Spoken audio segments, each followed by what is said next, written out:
SIR আতঙ্কে জয়নগরের শতাধিক মানুষ 2002-এর তালিকায় নাম না থাকায় তাদের মধ্যে স্বাভাবিকভাবেই আতঙ্ক গ্রাস করেছে। কমিশনের আপলোড করা যে তালিকা সেখানে নাম নেই, কিন্তু 2-এর আগে পরের তালিকায় নাম আছে। আর এখানেই প্রশ্ন উঠছে 2002-এর তালিকায় তাদের নাম নেই কেন। আরো বিস্তারিত জানাতে পারবে অর্পণ, রয়েছে আমার সঙ্গে। অর্পণ, আগে পরে নাম আছে কিন্তু 2-এর তালিকায় নাম নেই। একদমই, যারা এই শিবিরে অংশগ্রহণ করেছেন তারা প্রত্যেকেই দীর্ঘদিন ধরেই এই মোল্লারচক গর্জিয়ানি গ্রাম পঞ্চায়েতের বিভিন্ন এলাকায় তারা বাস করেন এবং তাদের কাছে 1931 সালের, 48 সালের এবং তারপরে 74 সালের দলিল রয়েছে। বংশ পরম্পরায় তারা সেখানে রয়েছেন, কিন্তু অজ্ঞাত কারণে 2002 সালের যে আপলোড করা তালিকা সেখানে অফলাইন অনলাইন কোনোটাতেই তাদের নাম নেই। এবং কমিশনের পক্ষ থেকে যে 11টি নথি জমা করতে বলা হয়েছে সেগুলোর মধ্যে গুরুত্বপূর্ণ যেটা মাধ্যমিক পাস সার্টিফিকেট এবং তার সঙ্গে যে নথিগুলো দেওয়া হয়েছে তাদের কাছে সেগুলি নেই। আর এই গ্রামীণ এলাকার মানুষজন তারা এখন কোথায় যাবেন? তারা যে তৃণমূল কংগ্রেসের যে শিবিরগুলো হয়েছে সেখানে তারা ভিড় জমাচ্ছেন। চোখে মুখে আতঙ্ক, অনেকেই এসে কান্নাকাটি করছেন, কারণ আবার পরিচয় পাওয়ার জন্য মেয়েদের, যাদের বিশেষ করে যাদের বাবার ভোটার তালিকার 2002-এর লিস্টের নাম প্রয়োজন, তারাই সব থেকে বেশি বিপদে পড়েছেন, কারণ শ্বশুরবাড়ির থেকে তাদের উপরে চাপ সৃষ্টি করা হচ্ছে। এইসব পরিবারের মানুষগুলো তারা এই শিবিরে এসে তারা সাহায্য চাইছেন। যদিও তৃণমূল কংগ্রেসের জানানো হয়েছে সমস্ত যারা বৈধ ভোটার তাদের জন্য তারা সরকারের কাছে দরবার করবেন, ভিডিওতে যাবেন, দরকার হলে তারা বিক্ষোভে সামিল হবেন।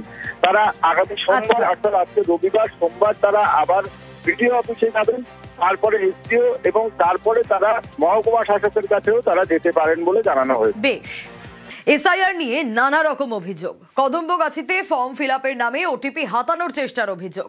দত্তপুকুরে 13 বারেও সঠিকভাবে ফর্ম ভরতে না পেরে আতঙ্কে বৃদ্ধের মৃত্যুর দাবি।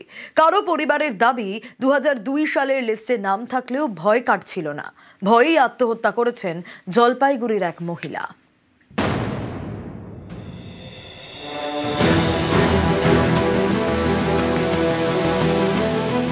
পশ্চিমবঙ্গে চলছে এসআইআর, বাড়ি বাড়ি বিলি হচ্ছে ফর্ম। এই সময় উত্তর বারাসতের কদম্বগাছিতে এসআইআর সহায়তা ক্যাম্প, ব্যানারে লেখা লোক বন্ধু পার্টি, উত্তর 24 পরগনা জেলা। এই ক্যাম্প থেকেই তথ্য হাতানোর চেষ্টার অভিযোগ। শনিবার সকালে ক্যাম্পে ভিড় করেন অনেকে। অভিযোগ, ফর্ম ফিল আপের সময় ভোটার কার্ডের সঙ্গে লিঙ্ক করা মোবাইল নম্বরে ঢোকে ওটিপি। সেই ওটিপি চাইতেই সন্দেহ বাড়ে। চেপে ধরেন স্থানীয়রা। যারা ক্যাম্প করছিলেন তাদের দাবি দিল্লি থেকে এসেছেন। সব মিলিয়ে 8 জন। খবর দেওয়া হয় কদম্বগাছি থানায়। 8 জনকে নিয়ে যায় পুলিশ। ওরা এসেছিল মানুষের ভোটার আইডি থেকে ওটিপি নাম্বার নিচ্ছিল। এবার আমার মাসির যেহেতু নাম্বার নিয়েছে, এবার আমি এসেছি জিজ্ঞাসা করতে, যে আপনাদের তো ওটিপি নাম্বার নেবার কোনো রাইট নেই। আমাদের এখানে বিএলওরা আছে, মেম্বার আছে, প্রধান আছে, তারা তো করছে ফর্ম ফিল আপ। এবার আপনারা কেন মানুষের ফোন থেকে ওটিপি নাম্বার নিচ্ছেন? মহিলাটাকে আমাকে অনেক বাজে বাজে কথা বললো। আমি বললাম আপনি কোথা থেকে এসেছেন? বলছে আমরা দিল্লি থেকে এসেছি। আমি আপনাদের বাড়ি কোথায়? বললো নিউ ব্যারাকপুর। এসআইআর এর ফর্ম ফিল আপ হচ্ছিল। আমি স্থানীয় যে আমাদের কদমগাছি আউটপোস্ট ফাঁড়িয়াতে প্রশাসন, তাকে ফোন করি। তারা এসে তারা বিষয়টা ওখানে সরজমিনে দেখে তারপরে তারা তাদের গাড়িতে করে তাদেরকে নিয়ে যায়। তারা বলছিল যে আমরা লোক জনশক্তি পার্টির থেকে এসেছি। তা বলছে আমাদের দিল্লি হেড অফিস। আমি বললাম আপনাদের রাজ্যের কোনো লিডার আছে, তার নাম বলুন, বা জেলার কোনো লিডার। বলছে না, আমাদের দিল্লির থেকে পাঠিয়েছে, তাদের সিম্বল হচ্ছে গ্যাস সিলিন্ডার। এসআইআর এ বিএলওরা ফর্ম দেবেন, নাগরিকরা ফর্ম ফিল আপ করে জমা দেবেন। এর মধ্যে কোনো ওটিপি এক্সচেঞ্জের কোনো ব্যাপার নেই। বাংলা বিরোধী শক্তি আছে, তারা নানাভাবে এই ধরনের লোকজনকে ছেড়ে রেখেছে। আপনার গোপনীয়তা, আপনার তথ্য, এগুলো তারা সংগ্রহ করছে, প্রয়োজনে বিকৃতভাবে ব্যবহারও করতে পারে। ওটিপির কোনো সম্পর্ক নেই। কেউ চাইলে দেবেন না, উল্টে পুলিশ প্রশাসনকে জানিয়ে দিন। অনেক প্রতারক তারা থাকতে পারে এখানে। নির্বাচন কমিশন অন্তত সেই জিনিসটা করবে না। এই রাজ্য সরকারকেই বলবো, রাজ্য সরকার পুরোপুরিভাবে গুলিয়ে দিচ্ছে, রাজ্য সরকার পুরোপুরিভাবে সহযোগিতা করছে না এবং সেই জন্য এই ধরনের কাণ্ডগুলো ঘটছে। এর দায় পুরোপুরিভাবে পুলিশকে নিতে হবে। কে কোথায় নির্বাচন কমিশনের বিএলওরা ছাড়া অন্যরা কে কোথায় গিয়ে বাড়িতে গিয়ে ওটিপি চাইছে, তার সাবধানতা এই আমাদের রাজ্যের অ্যাডমিনিস্ট্রেটিভকে নিতে হবে এবং পুলিশ মন্ত্রীকে তার দায় নিতে হবে।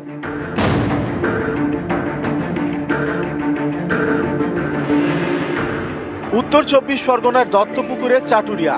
অভিযোগ, এসআইআর আতঙ্কে এখানে এক বৃদ্ধের স্ট্রোক হয়, পরে হাসপাতালে মৃত্যু হয়। জিয়ার আলী, বয়স 70, সম্প্রতি হাতে এসআইআর ফর্ম পান। পরিবারের দাবি এরপরেই আতঙ্কে ভুগতে শুরু করেন। বৃহস্পতিবার স্ট্রোক হয়, ভর্তি করা হয় বারাসাত মেডিকেলে, সেখান থেকে এনআরএস। শনিবার মৃত্যু হয় বৃদ্ধের। ফর্মটা দিয়েছে, কি করব না করব, 5 জনকে দেখাচ্ছিল যে এটা ঠিক আছে, এটা তুমি এতটা নিয়ে টেনশন করো না। বাইরে থেকে যখন গিয়েছি তখন ওনার ঘরের ভিতর থেকে একটা গো করে আওয়াজ হচ্ছে। তারপর ঘরের দরজাটা খুলে গিয়ে দেখলাম উনি পড়ে আছে, কথাটা একটু বেঁকে বেঁকে বলছে, পাশে ফর্মটা পড়ে আছে। আমাদেরও আতঙ্ক তো আছে, কিন্তু ওনার একটু বয়স হয়েছে, উনি এই ব্যাপারে একটু বেশি চিন্তিত।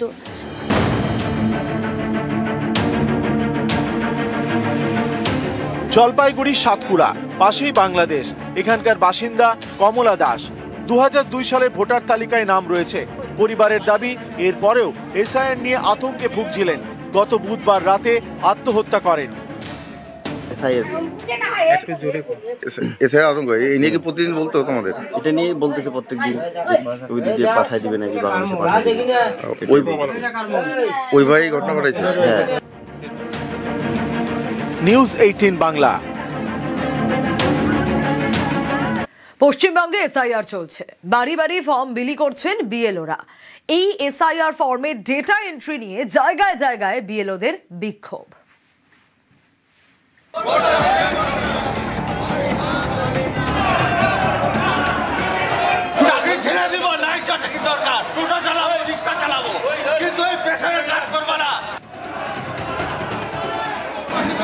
প্রত্যেকদিন একটা ভয় দেখিয়ে, জুজুর ভয় দেখিয়ে আমাদেরকে কাজ করতে বাধ্য করছে।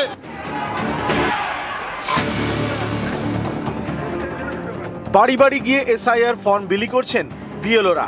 ফর্ম ফিল আপ হয়ে গেলে তারাই সেগুলি জমা নেবেন। জমা দেবেন ইআরও অর্থাৎ ইলেকটোরাল রেজিস্ট্রেশন অফিসারের কাছে।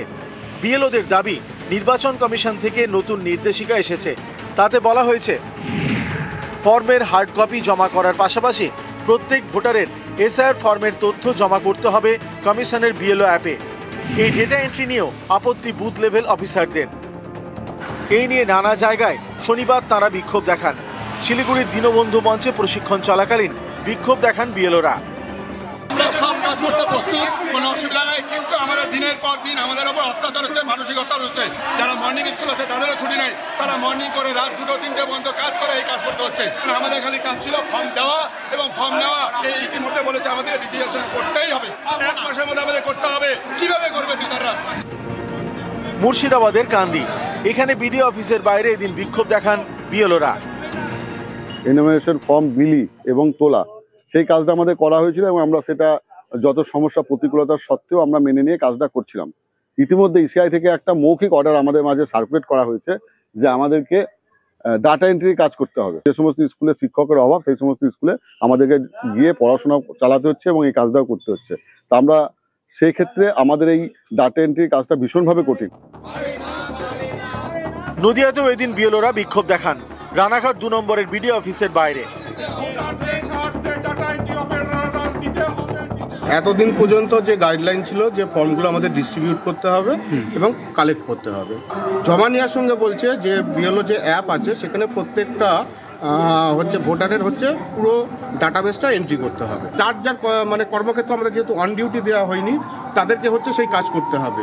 ইজ ইট পসিবল ভুলভাবে কোনো এন্ট্রি হয়ে যায়, অনিচ্ছাকৃতভাবে কোনো যদি এন্ট্রি হয়ে যায়, কিন্তু দায়ভার কিন্তু ওনারা নেবেন না, বলছেন বিএলওকেই নিতে হবে। নিউজ 18 বাংলা।